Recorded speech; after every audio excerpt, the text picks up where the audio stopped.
ያጠደፉት ነገር ሙራፍ አያገኝም ፍቅሬ በስታ ለኔ ያለው ወረኝም ያጠደፉት ነገር ሙራፍ አያገኝም ሰላም እንዲናችሁ በያላችሁበት ሁሉ ነገር ሰላም ነው አሽን አንድ የላችሁ ሞኝላችኋለሁ በሲጂስ ጎንዶሉ ወደች ላይክ እና ሼር ያደርጋችሁ ሰዎቻችሁ ለብዙዎች ኮፍሎ ለዚህን ኮልቢ አመሰግናችሁ አላህ ሐሳብ ሲሞቻችሁ 3000 ላይክ እንድትገጩን ቦታውን አጓብዛችኋለሁ ዛሬ ሚዛናችን ዘላችሁ መጣነው ሶበር ዜና ሰሞኑን የአሜሪካ ፍቅር ጨዋታ ብዙም አልተመቸኝም ተጣድፋል ወከባ በስቶበታል ግርግር በስቶበታል ስላችሁ ነበር በትራንትናው ዕለት ይሄንኑ የኤርትራው ፕሬዝዳንት ኢሳያስ አፈወርቂ ቃል በቃል ነው የደገሙት ምንድነው ጥድፊያ ምንድነው ችከላ አንሮጋጋ ይያል ፍቅሩ በጣም በዛ በጣም ተጣደፈ እና ይወል ችከላ አያስፈልጉምና ሮጋ ይያልን ቆስ ይያልን በሂደርና እንጂ እንደዚህ ሱሪ ባንገት የሚያስጨንቅ ነገር ጥራ አይደለም ብላል በርግጥም እኔም የተናገርኩት ይሄንን ነው አሜሪካኖቹ የሆነች ሴራ የሆነች ትብታብ የሆነች መቆለፊያና መቆርቀሪያ አዘጋጅተዋል ለዚህ ለምስራቅ አፍሪካ እንደምታውቁት የአፍሪካ የምድር ሲኦል ነው የምድር ሲኦል እንደምታዩት በሱዳን ላይ ያለ እልቂት በሶማሌ ላይ ያለ እልቂት በደቡብ ሱዳን ላይ ያለ የነበረው እልቂት እንደምታውቁት ነው እኛም ደግሞ በሰሜኑ ጦርነት ብዙ ዋጋ ከፍለናል ብዙ ዋጋ ቢያንስ ከግማሽ ሚሊዮን በላይ ህዝባችን ሞቷል እና ይሄ ሁሉ የአውሮፓውያንና የአሜሪካን አሻጥር ኮጀርባ አለ ኮጀርባ ሳይሆን ፍጥጥ ግጥጥ ብለ ከፊት ለፊትም አለ እና አሁንም ገና ሌላ ጦርነት እየተደገሰልን ማዕቀብ አንስቼላችኋለሁ ማዕቀብ እንደፈለጋችሁ ተወጣላችሁ ሴራ ነው ሱዳንን ሲያፈርሱ ያለምንም ሮራይ ነው ያፈረሳት ያለምንም እጅ ቅንጣት ያክል ሮራይ አላሳዩም ለሱዳን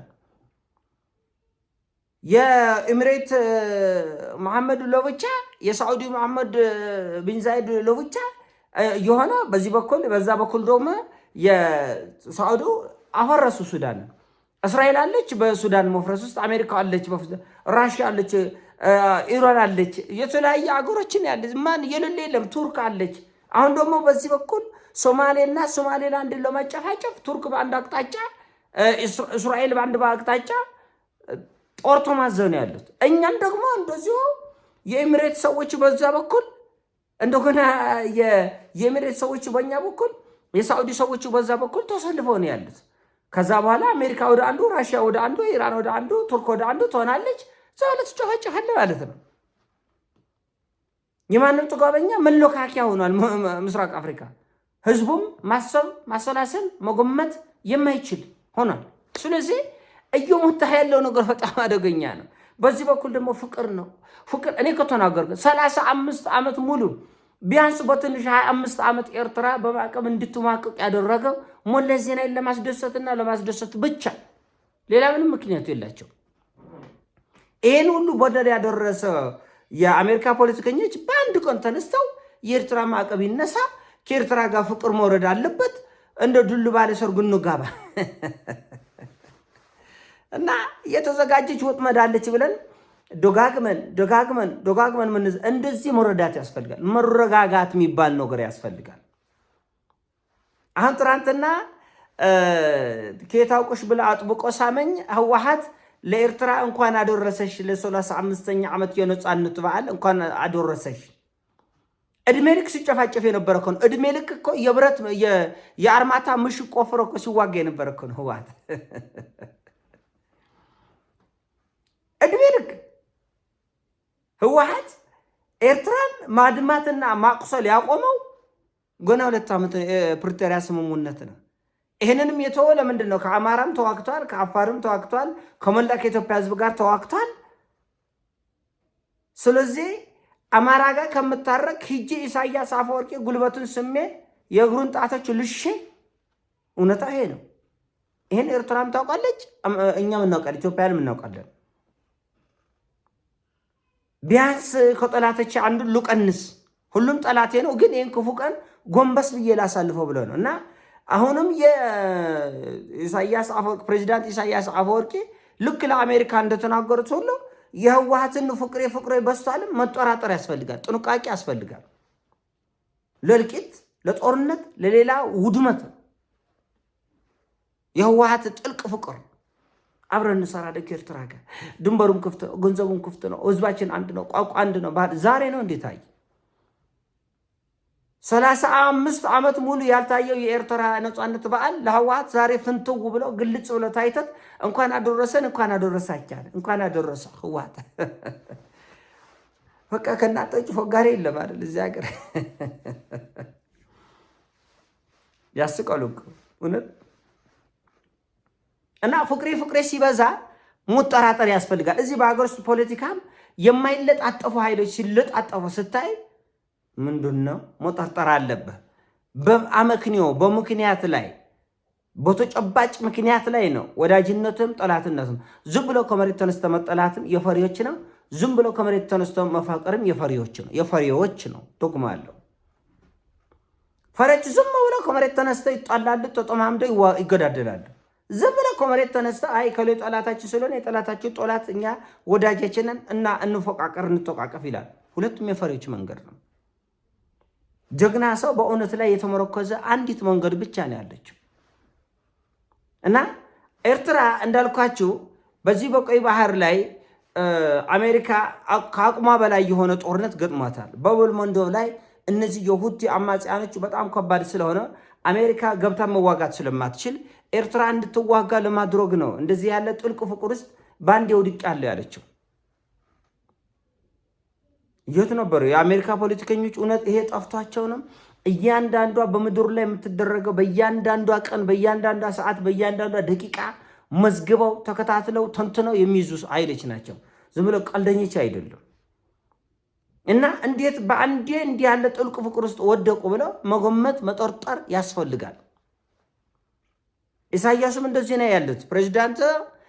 እኔ እኮ በዚህ በምስራቅ አፍሪካ እንዲህ ሁሉ እልቂት እንደሚመጣ መጀመሪያም ተንብዬ ነበር። የፈራሁት የተናገርኩት ነው የደረሰው። በሱዳን ላይም የደረሰው፣ በቀይ ባህር ላይ የደረሰው፣ በሶማሊያ ላይ ቀጠና ላይ እንዲህ ያለ ቀውስ እንደሚመጣ ብዬ ነበር አልነበረም ወይ ብለው ጠይቀዋል። ታዳሚው ህዝቡ በስታዲየም የተገኘው እና አሁን ይሄ ምስራቅ አፍሪካ ወደ ሲኦልነት እንዲቆየር የቀረቻቸው ኢትዮጵያና ኤርትራ ነው። ሶማሌ እንደሌለ ቁጥር ነው። ደቡብ ሱዳን እንደሌለ ቁጥር ነው። ሱዳን እንደሌለች ቁጥር ነው።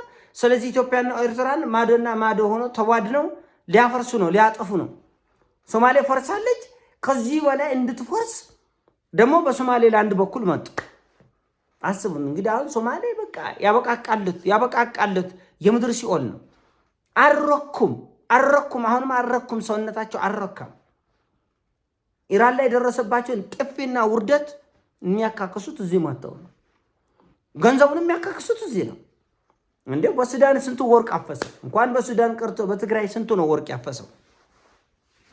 በትግራይ ስንት አላፊ አግዳሚ ነው ወርቅ ያፈሰው። የትግራይ ህዝብ ሞት ያፍሳል። የትግራይ ህዝብ ስደት ያፍሳል። የትግራይ ህዝብ ችጋር ያፍሳል። ሌላው የትግራይን ወርቅ ያፍሳል፣ ይጭናል፣ ወደ ፈለገ ይጭናል። ወደ አውሮፓ ሀገር ይጫናል፣ ወደ አሜሪካ ይጫናል፣ ወደ አረብ ሀገር ይጫናል። የትግራይ ወርቅ ሲኖ እየሞላ ስለዚህ አሁን የቀረችው ምስራቅ አፍሪካ ነች። እችን እንዴት እናፈርሳት? ሱዳንን እንዳፈረስን፣ የመን እንዳፈረስን፣ ሊቢያ እንዳፈረስን፣ ሶማሊያን እንዳፈረስን እነዚህ የቆሩት ሁለት ነው የቀረ። በቃ ኢትዮጵያና ኤርትራ ይዋጋሉ። ምንም አትጠራጠር። ኢትዮጵያና ኤርትራ ይዋጋሉ 100%።